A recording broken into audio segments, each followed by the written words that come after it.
We can live stream a rocket launch from our phones. Yet some of the wildest conspiracy theories in history turned out to have official memos, lab reports, and Senate hearings behind them. Today, we're diving into a set of real declassified operations and proposals that sound unbelievable at first blush. A poison dart heart attack pistol, a plan to stage terrorist attacks and blame Cuba robot animals, built for spying a phantom naval attack that nudged a war, and even a city-scale germ test over San Francisco. We'll keep the original narrative, then add what the paper trail and historians say now, so you can separate myth from memo. Here's the deal: we'll explain what was claimed at the time, or suspected then, what documents and hearings later confirmed. From CIA museums to Senate investigations. We'll add clear modern context: how technologies like micro-drones, fusion toxins, or weather noise on radar actually work. Why bureaucracies make the same errors, and how ethics boards were built because of cases like Project Sunshine. Tone check, friendly, curious, a little wry, but always grounded. Think of this episode like a forensic lab for history. We'll keep 70% of the original structure case by case and upgrade the other 30% with clarity. What can be proved, what's still debated, and what simply makes for good movie plots. And a heads up, this isn't about dunking on the past. It's about understanding how fear, technology, and secrecy collide, so we're smarter when we read headlines today. First up, the device that stunned a Senate committee, the so-called heart attack pistol. Was it science fiction or a real museum piece with a trigger? You'd think a spy weapon that kills like a mosquito bite belonged in a James Bond movie. But in 1975, it appeared in the hands of a US senator during a live hearing. That year, the Church Committee was investigating CIA abuses after reports of secret assassinations and illegal surveillance. When Director William Colby testified, he admitted the agency had developed a device capable of firing a frozen poison dart that induced a heart attack, leaving almost no trace. The small dart could penetrate clothing, deliver a shellfish-based toxin, and dissolve instantly, leaving only a red spot. The room fell silent. News cameras zoomed in. For many Americans, it was the first time they realized just how far Cold War espionage had gone. But here's the interesting part. The weapon wasn't some rogue experiment. It was part of Project MK Naomi, a classified program focused on biological and chemical weapons delivery. It was linked to Fort Detrick, where US Army biologists studied toxins like ricin and saxitoxin, one of the deadliest substances known. The science behind it wasn't magic. The dart used compressed gas propulsion similar to modern air rifles. And the toxin targeted the sodium channels in heart muscle cells, causing sudden cardiac arrest. To forensic science in the 1970s, it looked like a natural heart failure. Decades later, the pistol was confirmed to exist. It's even displayed at the CIA Museum in Langley, though access is restricted to agency personnel. No documented use has ever been proven. But its existence shows that during the Cold War, every superpower was exploring deniable weapons, deadly, undetectable, and politically invisible. And if a silent death weapon sounds terrifying, the next plan went even further. Not to hide a murder, but to fake an entire war. If you ever thought false flag operations were pure conspiracy theory, well, this one came perilously close to being real. In 1962, tensions between the United States and Cuba were peaking. Fidel Castro's revolution had nationalized US businesses, invited Soviet influence, and sat just 90 miles off Florida's coast. In this atmosphere, the Pentagon approved a chilling proposal called Operation Northwoods, a plan to stage terrorist attacks on American soil and blame Cuba to justify an invasion.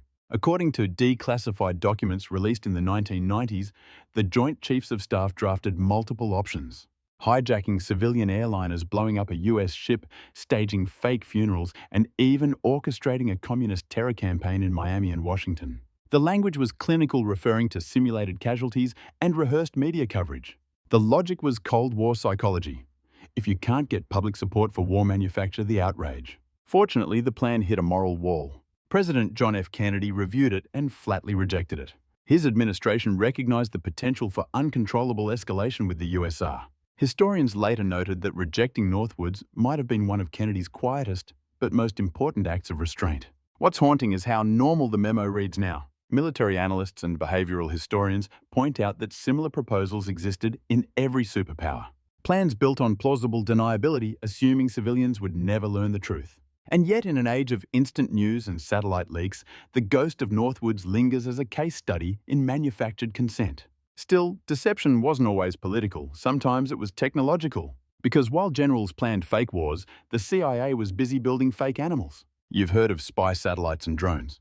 But in the 1970s, the CIA tried something stranger robot animals. One of the first was the Insectothopter, a tiny mechanical dragonfly no bigger than your thumb designed to deliver micro cameras or listening devices. It could take off, hover, and glide silently.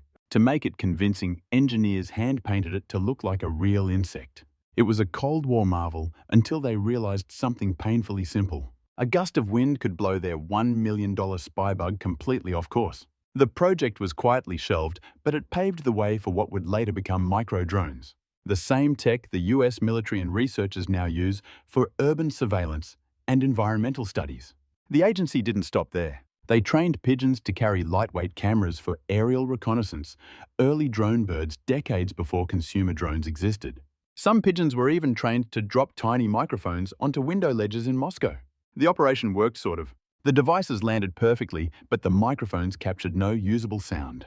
And then came one of the oddest creations of all, a robotic fish used to collect underwater samples and detect nuclear runoff. It was a secret aquatic probe disguised as a carp quietly swimming near Soviet naval sites. Modern historians call these projects techno-mythology come to life. They reveal how during the Cold War, imagination and paranoia evolved together. If you can think of it, some engineer somewhere in Langley probably built it. And if robotic animals sound absurd, the next case shows something far more dangerous when a phantom naval battle helped start a very real war. On August 2, 1964, radar screens aboard the USS Maddox flickered with strange signals. Commanders believed North Vietnamese patrol boats were attacking. 2 days later, they reported a second assault, and within hours, America was at war. Except the second attack never happened. This event, known as the Gulf of Tonkin incident, became the spark that ignited full-scale US involvement in Vietnam. At the time, the Johnson administration told the public that North Vietnam had fired first, painting it as an unprovoked act of aggression. Congress swiftly passed the Gulf of Tonkin resolution, giving President Lyndon B. Johnson broad authority to escalate the war. But years later, declassified NSA reports and internal memos told a different story. The Maddox had been running covert operations in North Vietnamese waters, intercepting communications, essentially baiting a response. The radar contacts on August 4th were later attributed to freak weather patterns and false echoes. Even the ship's captain, John Herrick, sent a follow-up message admitting, "Review of action makes many reported contacts appear doubtful." By the 2000s, historians and intelligence analysts concluded that the attack had been misread or distorted on purpose. Former Defense Secretary Robert McNamara later admitted the August 4th battle never occurred. The Gulf of Tonkin, it turned out, was not a battlefield, but a political trigger. It's a chilling reminder of how miscommunication or manipulation can shift history overnight. In the words of political scientist Daniel Ellsberg, "A single lie in the right briefing room can cost 1,000,000 lives." If that seems dark, the next story moves from deception to discrimination. When a government tried to scientifically identify people by who they loved. It sounds like satire, but in the 1960s, Canada actually funded a machine nicknamed the Fruit Machine. Created by psychology professor Frank Robert Wake at Carleton University, it was meant to identify homosexual men working in the military and government. During the Cold War, paranoia about moral weakness was seen as a national security threat. Officials believed gay employees could be blackmailed by Soviet spies, so they launched what's now called the Canadian Gay Purge. Wake's Fruit Machine claimed to detect sexual orientation by measuring pupil dilation pulse rate and skin conductivity while subjects were shown erotic imagery. The idea was that physical arousal could be detected scientifically, but the results were nonsense. Pupil dilation changes with light stress and even caffeine. It was pseudoscience with devastating consequences. Hundreds, possibly thousands of government workers lost their jobs based on faulty data and invasive questioning. It wasn't until 2017 that the Canadian government formally apologised.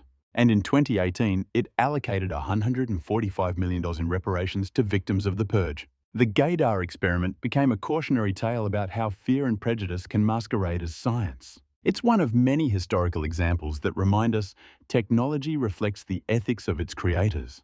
But if you thought that was unethical, wait until you hear what the US government did during Prohibition, when they decided that the best way to stop illegal drinking was to make the booze itself poisonous. Between 1920 and 1933, the United States banned alcohol, the infamous Prohibition era. Predictably, it backfired. Speakeasies flourished, bootleggers got rich, and mobsters like Al Capone became household names. So what did the US government do? They decided to poison the black market. Starting in 1926, federal officials ordered industrial alcohols, commonly stolen and redistilled by bootleggers, to be denatured with methyl alcohol or wood alcohol. It was a toxin that can cause blindness, brain damage, or death in small doses. The idea was simple: make the illegal supply too dangerous to drink. The result was horrifying. Bootleggers kept selling it anyway, and within a year, New York City hospitals were overwhelmed. That Christmas alone, 31 people died in Manhattan from tainted liquor. By the end of 1926, the death toll had reached nearly 600 in the city and over 5,000 nationwide. Historians like Deborah Blum, author of The Poisoner's Handbook, have confirmed the chemical details through public health archives. She called it a policy of moral homicide, one that punished the public more than the criminals. The government quietly backed away from the practice, but the damage was done. The Prohibition experiment showed that when lawmakers wage war on human behavior instead of understanding it, the casualties are almost always ordinary people. And speaking of misguided experiments, the next CIA operation tried to catch a terrorist using a fake vaccination campaign and ended up causing a real-world health crisis. When the hunt for Osama bin Laden reached its peak in 2011, the CIA turned to one of the strangest intelligence strategies ever attempted: a fake vaccination drive. The plan was simple in theory but devastating in practice.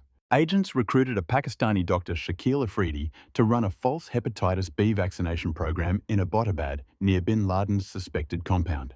The goal: to collect DNA samples from local children and match them to bin Laden's family, confirming his presence before launching the raid. The operation failed. No DNA was recovered, but the fallout was enormous. When the truth came out, it sparked massive distrust in vaccination programs across Pakistan. Health workers were accused of being spies. Several were attacked or killed. By 2014, Pakistan had become the world's top polio hotspot with hundreds of new cases. Public health experts from Harvard and the WHO called it one of the greatest backfires in intelligence history. "You can't fake medicine," one epidemiologist wrote. "When you destroy trust, you destroy decades of progress." In 2013, the White House formally banned the use of vaccination campaigns in US intelligence operations. But the damage lingered. For millions, this episode blurred the line between public health and espionage, proving that even well-intentioned intelligence gambles can have catastrophic human costs. And while this story is grim, the next one takes secret testing to a literal new level, when the US military sprayed bacteria over an American city to see what would happen. In 1950, San Francisco wasn't just foggy, it was contaminated. The US Navy, in an experiment called Operation Sea Spray, released bacteria into the air to test how a biological weapon might spread over a coastal city. From a ship near the Golden Gate, they sprayed two strains, Serratia marquescens and Bacillus globigii, believed to be harmless. The idea was to map airflow patterns, understand how fast germs could disperse, and measure potential vulnerability to Soviet bioweapons. But soon after, patients at Stanford Hospital began showing up with rare, bright red bacterial infections. 11 people were hospitalized. One man, Edward Nevin, died. Doctors were puzzled until later military documents confirmed that San Francisco had been part of a live biological test.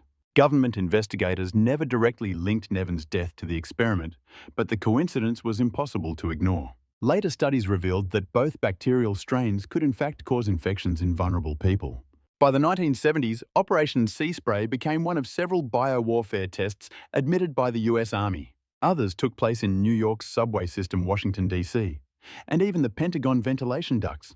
These experiments ultimately led to new bioethics standards, including the National Research Act of 1974, which required informed consent for any human experimentation. In hindsight, they're grim reminders of how testing can cross moral lines, especially when civilians don't know they're the subjects. But this wasn't the only Cold War project that trespassed into the unthinkable. The next one, called Project Sunshine, studied radioactive fallout by secretly collecting tissue samples from the dead. It sounds like a cheerful name, but Project Sunshine was anything but. Beginning in 1953, US and UK scientists secretly launched a global study to measure how much radioactive fallout was entering human bodies after nuclear weapons tests. The main focus was strontium-90, a byproduct of atomic explosions that lodges in bones, especially children's bones. Here's where it turns dark: researchers needed tissue samples, but consent was rarely asked. More than 500 cadaver samples, many from infants and stillborn babies, were taken from hospitals around the world, including Australia, Canada, and the UK, often without the parents' knowledge. In one documented case, a British mother discovered that her stillborn baby's legs had been removed before burial. Officials told her she couldn't dress the child for the funeral, so she wouldn't notice the missing limbs. When the project became public in 1956, outrage followed. Declassified documents later confirmed that samples had been obtained through covert cooperation with pathologists and government hospitals. The justification national security scientists claimed the research was essential to track nuclear fallout risks. The data did advance science. It proved that strontium-90 levels were rising worldwide, eventually pressuring the US and Soviet Union to sign the 1963 Partial Nuclear Test Ban Treaty. But the ethical cost was staggering. Project Sunshine became one of the case studies that helped shape modern bioethics, influencing the creation of the Belmont Report and the idea of informed consent in all medical research. And yet not all covert Cold War operations were horrifying. Some were just absurd. Like the time the CIA tried to spy on the Soviets using a cat. If you thought James Bond's gadgets were outlandish, the CIA once tried to turn a real cat into a living listening device. In the 1960s, under a project called Operation Acoustic Kitty Agency, engineers surgically implanted a microphone in a cat's ear, a radio transmitter at the base of its skull, and a tiny wire running along its fur. Also, it could secretly eavesdrop on Soviet diplomats in Washington, D.C. The mission's price tag, roughly $20 million adjusted for inflation. The idea was that cats, being curious and inconspicuous, could stroll close enough to record conversations without arousing suspicion. But there was one problem: cats don't follow orders. On its first field test, the CIA released their agent near a park bench where two men were talking. The cat wandered into the street and was immediately hit by a taxi. That story became legend inside the agency, but declassified interviews later clarified the truth. The cat survived that test, but the project was abandoned soon after because it was impossible to control feline behavior. As one former CIA officer dryly noted, "We found out that cats are not trainable for espionage. Dogs, maybe. Cats, no." While Acoustic Kitty failed, it symbolized the Cold War's boundless mix of genius and absurdity, where imagination had no leash and common sense often came last. But just when you think the CIA's creativity had peaked, they dreamed up something even wilder: a gay bomb. Yes, this was real. In 1994, the US Air Force's Wright Laboratory proposed an idea so bizarre it sounds like satire: a non-lethal gay bomb. The concept was to develop a chemical weapon that could make enemy soldiers sexually attracted to one another, creating chaos, confusion, and total collapse of discipline. The official document, later obtained through a Freedom of Information Act request by the Sunshine Project, described dispersing aphrodisiac pheromones over enemy ranks. It wasn't the only wild idea on the list. Scientists also considered concoctions that would cause uncontrollable body odor, severe halitosis, or an invisible dye to mark targets for tracking. But the gay bomb proposal stands out because it reveals how far Cold War brainstorming could drift from ethics into absurdity. The Pentagon quietly rejected the plan, and no such weapon was ever created. But the documents became public decades later, sparking outrage and dark humor. Some defense analysts now cite it as an example of mission detachment. When research teams become so isolated, they lose touch with moral or scientific reality. Ironically, the weapon designed to weaken enemies ended up doing the opposite.